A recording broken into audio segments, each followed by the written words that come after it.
आप सभी लोगों का स्वागत है फिर से एक बार इधर ट्रिक जोन में। आशा करता हूँ आप सभी लोग सही सलामत होंगे। तो चलिए शुरू करते हैं आज का वीडियो, जो कि आज बहुत ही एक हालांकि लो स्कोरिंग वाला मुकाबला था, लेकिन बहुत ही ज़बरदस्त मुकाबला था। आखिरी ओवर तक रोमांच बना हुआ था और हाल ही में कुछ मैचेस ऐसा ही चल रहा है, आखिरी ओवर तक मुकाबले जा रहे हैं और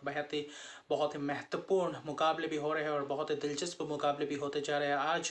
जिस मुकाबले की बात करें, अगर देखें तो लखनऊ सुपर जायंट्स और वही राजस्थान रॉयल्स अपने घर पे खेल रहे थे। वही टॉस जीतकर पहले गेंदबाजी का फैसला किया और ऐसा लग रहा था कि जयपुर के पिच और सपाट पिच तो दिख रहा था। ऐसा लग रहा था कि यहाँ पे लंबे और बड़े टोटल बन सकते हैं और यहाँ पे चेस करना आसान होगा राजस्थान रॉयल्स को। ऐसा लग रहा था जो जब शुरुआत तक के मैचेस में वैसा ही लगा जब शुरुआत हुई। लेकिन जहाँ पे केएल राहुल और वही मैट्स इनके से शुरुआत की, हालांकि मार्कवुड आज उनके प्लेइंग 11 में मौजूद नहीं थे। लखनऊ सुपर जायंट्स के अगर तरफ देखा जाए, नबीन उल हक को मौका मिला और आईपीएल में डेब्यू किया नबीन उल हक का, और बहुत ही खूबसूरत डेब्यू रहा। हालांकि देखिए तो केएल राहुल और वही काइल मैट्स आज शुरुआती में थोड़े बहुत धैर्य से खेलने लगे और आज कुछ पिच उस मिजाज से खेल रही थी, थोड़ी बहुत लो बाउंस भी रही थी और गेंदबाजी भी अच्छी खासी चल रहे थे। ट्रेंट बोल्ट ने जो पहला ओवर डाला, राहुल केएल राहुल को खूबसूरत अंदाज से वो स्पेल डाला, पहला ही ओवर मेडन डाला और जो ज़बरदस्त वो गेंदबाजी की। और पावर प्ले में उतने खास अंदाज से बटोर नहीं पाए, सिर्फ 37 ही रन बना पाए, हालांकि विकेट नहीं कर पाए। लेकिन एक मौका भी छोटा पावर प्ले में, जहाँ पे देखे तो जेसन होल्डर के हाथों से कैच छूटा था काइल मैट्स का। और वहीं पे देखे तो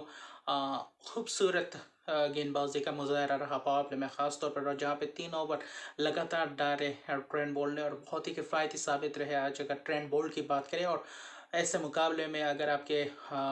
प्रमुख गेंदबाज ऐसे अगर कारनामे करके देते हैं तो बाकी गेंदबाजों के लिए और भी थोड़ा बहुत राह आसान हो जाती है। और जो करके दिखाया राजस्थान रॉयल्स के गेंदबाजों ने, वहीं पे आज संदीप शर्मा ने भी अपनी बहुत खूबसूरत गेंदबाजी की। अश्विन वही चहल हालांकि आज महंगे साबित रहे, लेकिन जो शुरुआत में जो पिच खेल रही थी वो थोड़ी बहुत धीमी सी खेल रही थी। हालांकि गेंद आ रही थी लेकिन उतने तेज़ी से नहीं, उतने बाउंस नहीं मिल रही थी और ख़ास तौर पे देखिए थोड़ा पिच स्लोइश लग रहा था, जिसमें और टिकने वालों के लिए आसान होता है रन बनाना, लेकिन जब नए खिलाड़ी आते हैं तब उनके लिए ज़्यादा मुश्किल होता है रन बटोरना। और पहले इनिंग्स में ऐसा उतना भी पता नहीं चल रहा था, क्योंकि थोड़े बहुत धीमे खेल भी रहे थे केएल राहुल और काइल मैट्स आज अपना प्रॉपर शॉट नहीं खेल पा रहे थे गेंदबाजों के कारण। और वहीं पे देखे तो क्योंकि पिच भी बल्लेबाजों को उतनी तेज़ी से गेंद नहीं आ रहा था बल्ले पे, जिसके कारण अगर वो उनका प्रॉपर शॉट्स लगा पाते। और वहीं पे सूझबूझ भरी पारी खेली वहीं पे केएल राहुल और काइल मैट्स ने बीच में। और वही देखे तो 82 रन का पार्टनरशिप रहा सलामी बल्लेबाजों के बीच, और उसके बाद केएल राहुल का विकेट गया। और जो कि देखे तो जेसन होल्डर ने लिए वहाँ पे शॉट्स थोड़े बहुत मारने की कोशिश की थी उसके आगे वाले ओवर्स में। वही देखे तो चहल को शानदार रन्स बटोरे, चहल के ओवर में छक्के चौकों की बारिश की। वही जेसन होल्डर को भी अच्छी खासी रन्स पड़े। करीब 8वें ओवर से में से रन्स आना शुरू हुआ था, और जिसके कारण अगर आप देखें तो 8वें 9वें ओवर में ख़ास तौर से रन्स बटोरे, जिसके कारण एक लय पकड़ लिया था और वहाँ पे अपना विकेट गंवा बैठे थे कप्तान। हालांकि कप्तान ने 39 रन की पारी के लिए 32 गेंदों में, और जो कि आज के पिच के हिसाब से जो पारी शुरुआत की थी वो अमूमन सही था अगर आप देखें तो आज के पिच के हिसाब से। लेकिन फिर भी देखें जो उसके बाद ज़्यादा बल्लेबाज जब आए, आयुष बदूनी को अच्छे तीसरे नंबर पर भेजे, उसके बाद दीपक हुडा उतने ख़ास अंदाज में आज वो कंफर्टेबल देखते नहीं दिखाई दिए। और वही देखे तो ट्रेंट बोल्ट बीच में आकर अपना आखिरी ओवर डाला और क्या खूबसूरत किफ़ायती गेंदबाजी करके, और आयुष बदूनी को क्या खूबसूरत अंदाज से बोल्ड किया और अपना विकेट चटका लिया। और सिर्फ 4 ओवर में महज सिर्फ 16 ही रन देकर एक मेडन ओवर जिसमें एक विकेट चटका, जो अपना किफ़ायती स्पेल रहा, महत्वपूर्ण स्पेल्स समाप्त किए थे। उसी बीच अगर देखें तो दीपक हुडा भी शॉट लगाने गए थे, अश्विन का शिकार हो गए। बीच में अगर देखें तो काइल मैट्स भी अपना विकेट गवा बैठे थे। जब 82 पे पहला विकेट गिरा था, वही 104 में आते आते 4 विकेट गिर गए थे। और उसके बाद स्टोनी सोपूरन ने पारी को संभाला और 15वें ओवर से लेकर आखिरी ओवर तक ले जाने की कोशिश की, थोड़ी बहुत पेस बढ़ाई अपने बल्लेबाजी में, थोड़ी बहुत तेज़ी से खेलने की कोशिश की। और वहीं पे देखे तो 19वें ओवर में ख़ास तौर पे रन बटोरा, और जिसके कारण अगर आप बात करें तो बहुत ही खूबसूरत अंदाज से बल्लेबाजी की दोनों ही बल्लेबाज, जिसमें से स्लोइश बीस थी और वहीं पे स्टोइनिस भी अच्छी खासी बल्लेबाजी करते हुए दिखाई दिए इस मुकाबले में, और जिसके कारण जो 19वें ओवर में जो करीब 17 रन आए थे और वही थोड़ी बहुत रन्स बटोर के दिए। जाते जाते अगर देखें तो स्टोइनिस ने 21 रन बनाए 16 गेंदों में, वही पूरन ने भी कोशिश की थोड़ी बहुत तेज़ खेलने की, हालांकि रन आउट हुए, जबकि 29 रन की पारी खेली 20 गेंदों में 1 छक्के और 2 चौके की मदद से, और ऐसे ही पारी आज खेली बाकी बल्लेबाजों ने। लेकिन पूरन और स्टोइनिस की जो करीब 45 रन की पार्टनरशिप, वही महत्वपूर्ण पार्टनरशिप था उस बीच। अगर वहाँ पे विकेट जाते तो और भी रन्स कम होते, और आखिर में जाते जाते देखे तो 100 करीब 54 रन ही सिर्फ बटोर पाए 7 विकेट गंवा के, क्योंकि आज पिच ऐसा था जिसके लिए रन्स बटोरना बहुत ही मुश्किल हो रहा था बल्लेबाजों के लिए खास तौर पे।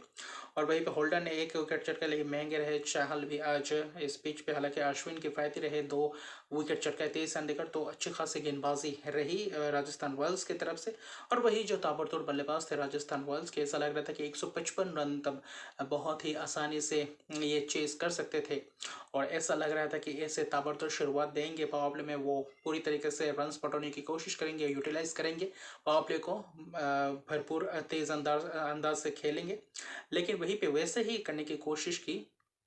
वहीं पे अगर देखें तो नवीन हक ने शानदार शुरुआत की, वही आवेश खान के साथ गेंदबाजी की, युद्धवीर सिंह ने भी अच्छी खासी गेंदबाजी की पावर प्ले में, और हालांकि पावर प्ले में 47 रन जड़े राजस्थान रॉयल्स के बल्लेबाजों ने, और बखूबी से निभा रहे थे अपना रोल्स यशस्वी जायसवाल भी, और वही खास कर देखें तो जॉस बटलर भी। आज जो पिच था वहाँ पे रन्स बटोरना बहुत ही मुश्किल था बल्लेबाजों के लिए, आसानी से वहाँ पे थोड़े बहुत स्ट्रगल कर, और दोनों ही बल्लेबाज जब सेट हो गए थे तब ऐसा लग रहा था कि लंबी पारी खेलने की कोशिश कर रहे थे, ऐसे सिंगल डबल्स और बीच बीच में चौके छक्के ढूंढने की कोशिश कर रहे थे, और जो कि सही था 155 रन का ही सिर्फ आपको चेस करना था, और ऐसा लग रहा था कि यहाँ पे आसानी से चेस कर जाएंगे, जो कि शुरुआत मिली थी अच्छी खासी। और वहीं पे देखें तो 87 रन पे जब पहला विकेट गिरा 12वें ओवर में, और वहाँ से पूरे तरीके से वापसी की लखनऊ सुपर जायंट्स ने उस विकेट के बाद। अगर आप देखें तो हालांकि जायसवाल जब आउट हुए, अब वही देखें तो स्टोइनिस के गेंद पे स्टोइनिस को आज गेंदबाजी मिली और अच्छी खासी निभाया अपना रोल, और बहुत ही महत्वपूर्ण अपना स्पेल करके गए, जो कि टीम के लिए फायदेमंद साबित हो गया। आखिर में जाते जाते देखें तो यशस्वी जायसवाल ने 44 रन की पारी के लिए 35 गेंदों में, जहाँ पे 2 छक्के और 4 चौके की मदद से वहाँ पे काट खेलने की कोशिश की थी, और वहीं पे देखें तो थर्ड मैन का खिलाड़ी अंदर था, जहाँ पे हाथों में कैच दे बैठे, उसके बाद अपना विकेट गया, और वहाँ से विकेट जाने का सिलसिला वही, उसके बाद संजू सैमसन आया, और जो देखे तो रवि बिश्नोई के ओवर में वही जहाँ पे 1 रन चुराने को दिख रहे थे जॉस बटलर, और वहीं पे अपना विकेट सेक्रीफाइस किया कप्तान संजू सैमसन ने, और जिसके कारण वहीं पे देखे तो एक टर्निंग पॉइंट आ गया था, क्योंकि 2 ही रन महज बनाया संजू सैमसन ने, और वहाँ पे वो क्रुशियल विकेट था, और उसके बाद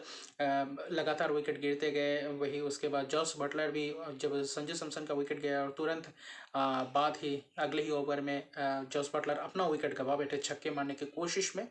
और वहाँ पे पूरी तरीके से मुकाबले को अपने तरफ खींच लिया था लखनऊ सुपर जायंट्स। और वहीं पे जॉस बटलर ने 40 रन की पारी खेली महज देखे तो 41 गेंदों में, जो कि आज बहुत ही मुश्किल था पिच में ठहर ठहर कर खेलना, और वहीं पे रन्स बटोरना और लंबे लंबे शॉट जाना आज थोड़ा बहुत मुश्किल था बल्लेबाजों के लिए, और गेंदबाजों को थोड़ी बहुत मदद मिली, स्पिनर्स को उतना मदद नहीं मिला कि उतना टर्न हो रहा था, ऐसा कुछ नहीं, सिर्फ पिच स्लोइश थी, हालांकि तेज गेंदबाज उसका अच्छे तरीके से फायदा उठा रहे थे। और वहीं पे देखे तो उसके बाद पर्डिकल हेटमायर को आज प्रमोट किया दिया गया, वरना रियन पर आ गए थे, लेकिन हेटमायर भी आज कुछ खास अंदाज में रन बटो नहीं पाए, सिर्फ 2 ही रन बना पाए। आवेश खान के गेंद पे अच्छी तरीके से शॉट लगाने गए थे वहाँ पे, और वहीं पे लॉन्ग ऑन पे कैच पकड़ा कप्तान ने, तो वहाँ पे ऐसा लग रहा था अब मुश्किलात का सामना करना पड़ सकता है, और वही हुआ। आखिर में रियान पराग पटेल ने थोड़ी बहुत पारी को आखिर तक ले जाने की कोशिश की, आखिरी 5 में करीब देखे तो 51 रन चाहिए, तो और इस पिच में हालांकि T20 में 5 ओवर में 51 रन उतना ज़्यादा नहीं होता, लेकिन इस पिच में उतना रन्स बनाना बहुत ही मुश्किल था, और हालांकि विकेट भी अपना गंवा रहे थे, लेकिन देवदत्त पाटिकल और वही रियान पराग ने थोड़ी बहुत पार्टनरशिप करने की कोशिश की, और आखिर तक मुकाबले को खींच कर ले जाने की कोशिश की कि आखिर में क्या कुछ बनता है या नहीं। 4 में जब 48 रन चाहिए थे और बहुत ही महत्वपूर्ण ओवर्स किए। अगर आप देखें तो रवि बिश्नोई जब 17वें ओवर डाले, हालांकि ज़्यादा रन्स नहीं दिए, सिर्फ 6 ही रन दिए, जहाँ पे रियान पराग पहले पहले थोड़े बहुत स्ट्रगल करते हुए दिखाई दिए। देवदूत पडिक्कल भी अपना जो उतना शॉट्स लगा नहीं पा रहे थे। उसके बाद 18वें ओवर में जब मार्कस स्टोइनिस है, वहाँ पे पडिक्कल ने 3 चौके लगाए, जिसमें से थोड़ी बहुत रन गति को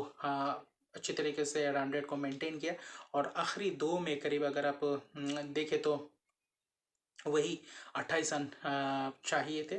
और ऐसा लग रहा था कि 28-29 रन चाहिए थे, और वहीं पे 29 रन चाहिए थे, जिसमें से 19 ओवर किया था नबीनुल हक ने, और बहुत ही बेहतरीन वो ओवर किया था, जहां पे छक्का भी लगाया था रियान पराग ने, और कैच लेते लेते छक्का हो गया। मिड विकेट के ऊपर से छक्का लगाने दीप मिड विकेट के हाथों दे बैठे थे, और वहां पे छक्का लगाया, जो कि क्रूशियल मोमेंट था वहां पे, और जहां पे रियान पराग ने वो छक्का लगाकर थोड़े बहुत आशा बढ़ाई थी राजस्थान रॉयल्स के लिए इस मुकाबले में वापसी करने की। और जब आखिरी ओवर में करीबन करीबन चाहिए था, और आखिरी में उस छक्के को छोड़ दे तो नबीनुल हक ने अच्छी खासी गेंदबाजी की थी उस ओवर में। और आखिरी ओवर जो था आबिश खान को आखिरी ओवर में करीबन चाहिए था महज, अगर आप देखे तो 18 रन चाहिए था, 19 रन चाहिए था, और जहां पे पूरी तरीके से दबाव में थे राजस्थान रॉयल्स के बल्लेबाज। और वहीं पे देवदूत पडिक्कल का भी विकेट चटकाया था इस गेंद में, और जब शॉट्स लगाने गए थे वहां पे अपना विकेट दे बैठे, और देखे तो छक्का लगाने की कोशिश कर रहे थे, और वहां पे अपने दे बैठे अपना विकेट, और जिसके कारण और भी मुश्किल हो गया। और उसके बाद ध्रुव जुरैल आए, ध्रुव जुरैल भी आते ही अपने पहले ही गेंद पे, क्योंकि वहाँ पे बाकी कोई विकल्प ही नहीं था, छक्का लगाना ही था, क्योंकि 3 गेंदों में 14 रन चाहिए था, और वहीं पे छक्का लगाने गए थे। और लॉन्ग ऑन पे दीपक हुडा ने खूबसूरत अंदाज से कैच पकड़ा, उसके बाद अश्विन आया, और वहीं पे 2 गेंद में 14 रन चाहिए था, वहाँ पे मुकाबले पूरी तरीके से समाप्त कर दिए थे। हालांकि देवदूत पाडिक्कल की बात करें तो 26 रन बनाए, लेकिन फिर भी अगर आप देखें तो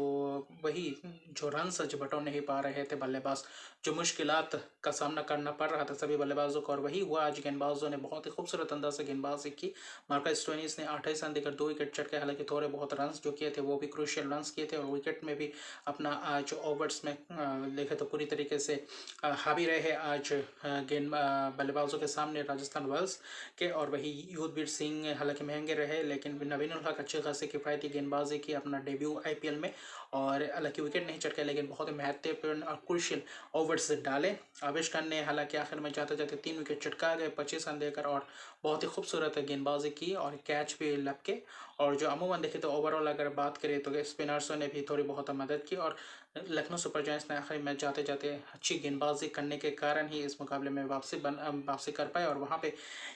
राजस्थान रॉयल्स जैसे दिग्गज जो बल्लेबाजी क्रम है उसको पूरी तरीके से रोक लिया। 144 रन ही से बना पाए 6 विकेट गंवा के, जहां पे 10 रन से ये मुकाबला जीता,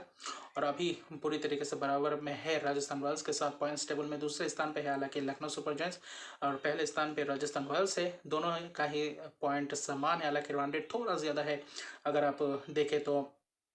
वही राजस्थान रॉयल्स के पास। तो ये मुकाबला ज़बरदस्त रहा, आखिरी ओवर तक गया, और अभी आने वाले मुकाबले भी ज़बरदस्त हो रहा है, और आईपीएल गर्मा गया है। अभी अभी आने वाले मैचेस बहुत ही ज़बरदस्त होने वाले हैं, और पॉइंट्स टेबल में क्या उलटफेर देखने को मिल सकता है, क्या नीचे वाले टीम ऊपर के तरफ और आने की हम रुख कर सकते हैं, क्या कुछ उलटफेर हो सकता है, ये समय ही बाद में बताएगा। तो अभी के लिए इतने हैं। अगर अभी तक मेरे चैनल को सब्सक्राइब नहीं किया तो मेरे चैनल को सब्सक्राइब कर दीजिए, लाइक शेयर कमेंट जरूर कीजिए। तब तक के लिए गुड बाय।